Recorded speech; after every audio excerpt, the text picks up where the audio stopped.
What's going on, MSFers? Duelim here, and today we're going to be talking about the all-new rewards for doing difficulty 9, required gear 20 for raids. We're also going to go over purple ISO 4 and 5 that are now in-game. So I was curious to see how the points would stack up compared to the gear 20, if it's worth, doing difficulty 8 where it's required for gear 19, or if gear 20 would be worth it to put on like all the Insidious Six, Shocker, Vulture, or if it would be worth it to put on obviously like Emma and Madeline Pryor. So right here we have 345 shards here of orb fragments, and then when you go to difficulty 9, it goes up a whopping 85. Yeah. 85. So if you think using that much gear tier 20 on somebody like Emma Frost, who's mainly kit based, and Madeline Pryor, who is only really for raids, I don't recommend it at all. It's literally 2 nodes a day, so it's like 170 fragments a day, and that is nowhere near worth the pieces, the 75 pieces it takes for each of them to do it, and then the 75 pieces it would take for Shocker, the 50 pieces it would take for Vulture. Absolutely not. Now, what does change a decent amount is going to be the milestone points, the leaderboard points, 9 million compared to 12 million. But the issue is they've yet to change the leaderboards to make it actually impactful, because there's still 0 gear 20 pieces on the raid leaderboard. So what is the point in pushing this and gear 20 and characters like Emma Frost, who are just kit based, or Madeline Pryor, who you're just going to use in raids? There's no point. There's no reason to do it at all. There's none whatsoever. It is a complete bait. Save your gear for whatever is coming. Do not waste your gear at all. We have Sentry coming with bio gear, obviously, which doesn't affect anything, but I'd rather use this gear on other characters, or just save up for the future and not have to worry. Why would I do this? This is not good. This does not bring a return on your investment at all when it comes to doing this. Now, let's go over to the ISO screen here, and we will see that purple ISO 4 and 5 are in game. So we have the ions for 4 and 5 here, and we do have the costs as well. So we've got 74,800 to put the crystals on, and then we do have the amounts. It's 530,000. I don't know where it goes to find that, but I saw a screenshot of it. It's 530,000 ISO 4 and 530,000 ISO 5 to take it up, but that does not include the crystal upgrades as well. So it's very, it's going to be very important to be able to see what this is going to cost. So 170 there. 171,000 for that ISO 4 here. So that's going to be quite expensive, right? That's going to be really, really expensive. And you see there's nowhere to find it in game currently. And that is going to be in leaderboards like we talked about in a previous blog. Hopefully Battle World 2 as well. They did say that there was a blog coming next week for Battle World to give all the details. So I'm hoping that's where the drip feed of Purple ISO 4 and Purple ISO 5 are coming out. Now, when it comes to building characters for Blue Marvel, I would say absolutely hold off on everybody for right now.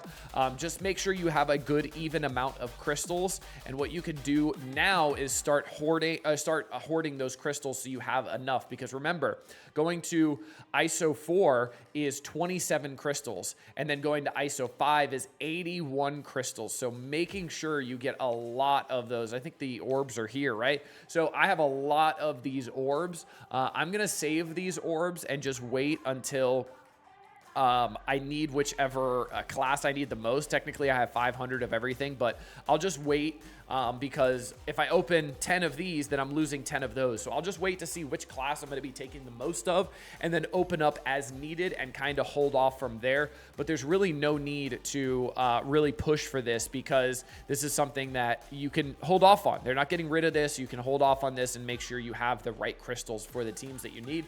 Now, we're going to come over here and we're going to core Superior Spider-Man. That's right. We're going to see how lucky we can get here.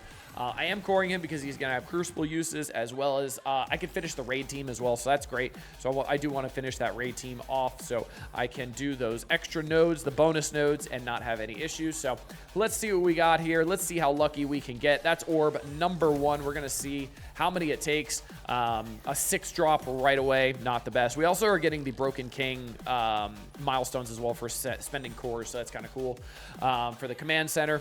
All right, another 6. That's orb number 2. Orb number 3, a blue drop. Awesome. 12. Cool, cool, cool. Orb number 4, another blue drop. Cool. 10.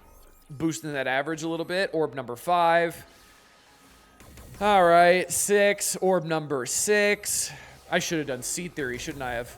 No, that's not real. Orb number 7. Oh, that's a gold drop on the corner. That means nothing. That's great. Orb number 8. Man, I'm getting all the colors on the sides, but just green in the middle. Orb number 9. Man, we're getting really poor luck here. This is not good. Orb number 10. Another blue. Okay, give me a 20. No? Okay. How many are we at in 10 orbs? 76, so I need 24 more. Orb number 11. 18 more. Orb number 12. Good Lord, this luck is terrible. I need 10 more. Lucky number 13.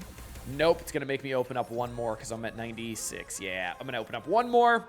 And then now I do have Superior Spider-Man unlocked and ready to go. Is that 14 orbs? That's terrible. So let's unlock Superior Spider-Man here. Let's get him up and running.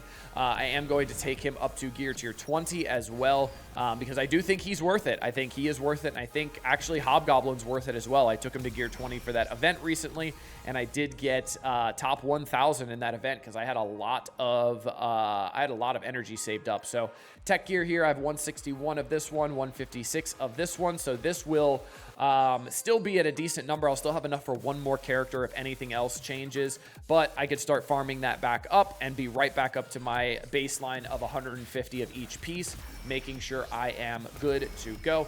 So what I'm going to do here is I am going to do Raider on him because he does do a lot of primary and adjacent damage, especially this is a chain around. And then the ultimate is primary and adjacent as well. So I am going to do Raider on him.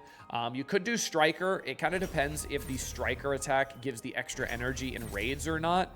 I don't think it does because that's the same way like Penny Parker worked, and she did not give the extra energy on the Striker attack. So I wouldn't really bank on that, but I'm definitely going to be doing Raider, and then we're going to have Hobgoblin as a Raider as well. Scorpion as a Striker to do more damage with those bleeds. And then you can run Vulture as a Striker, actually, because his basic attack does do extra damage to negative effects, and that can hit twice, obviously. And then we have Shocker, who it can also be a Raider because of his AoEs and all that kind of stuff. So you have 2 Strikers, 3 Raiders.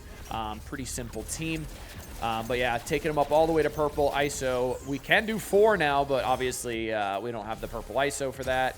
But now 4 is in the game, which is absolutely amazing. I'm very excited for a new chase, honestly. I'm actually really excited to see something new here. So we're going to do Raider on him.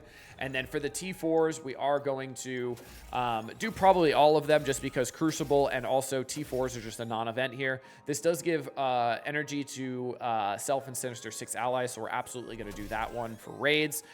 We do have extra damage as well as flip all negative effects to positive effects in Self on Self and all Insidious 6 allies. If this character has 2 Insidious 6 allies, flip all negative effects to positive effects on all Sinister 6 allies. That's plug and play as well. Very, very nice to have. We got the ultimate Arachnid Assault. This is going to be doing primary and adjacent damage, applying regen, all that good stuff, as well as doing a good amount of healing. So you could put Healer on him as well. You're also going to be putting Safeguard out there with the T4, so his T4 is absolutely paramount as well. And then for the passive, we do have when an enemy with a negative effect is tacked, if this character has 2 Insidious 6 allies and 2 other Sinister 6 allies, fill speed bar for Self and all Sinister 6 allies by 3%. Fill an additional 3% for Self, Vulture, Shocker, and all other Insidious 6 allies. So this is very, very important. That's going to be the turn meter gainage that this character needs. So gear tier 20 here. And then what I'll do is I'll pull some red star orbs because I need to get him up and running. I did get 2 achievements as well. Wow, 25,000 gold. I'll make sure not to spend that all in one place. All right, I hope you guys enjoyed this one. Make sure you guys are not taking up the raid characters to gear tier 20 unless they have use outside of raids for you, maybe in war, maybe in Crucible, but make sure you're being careful with your resources. Make sure you're saving up for the future. Until next time, this has been Duelim. Later, MSFers.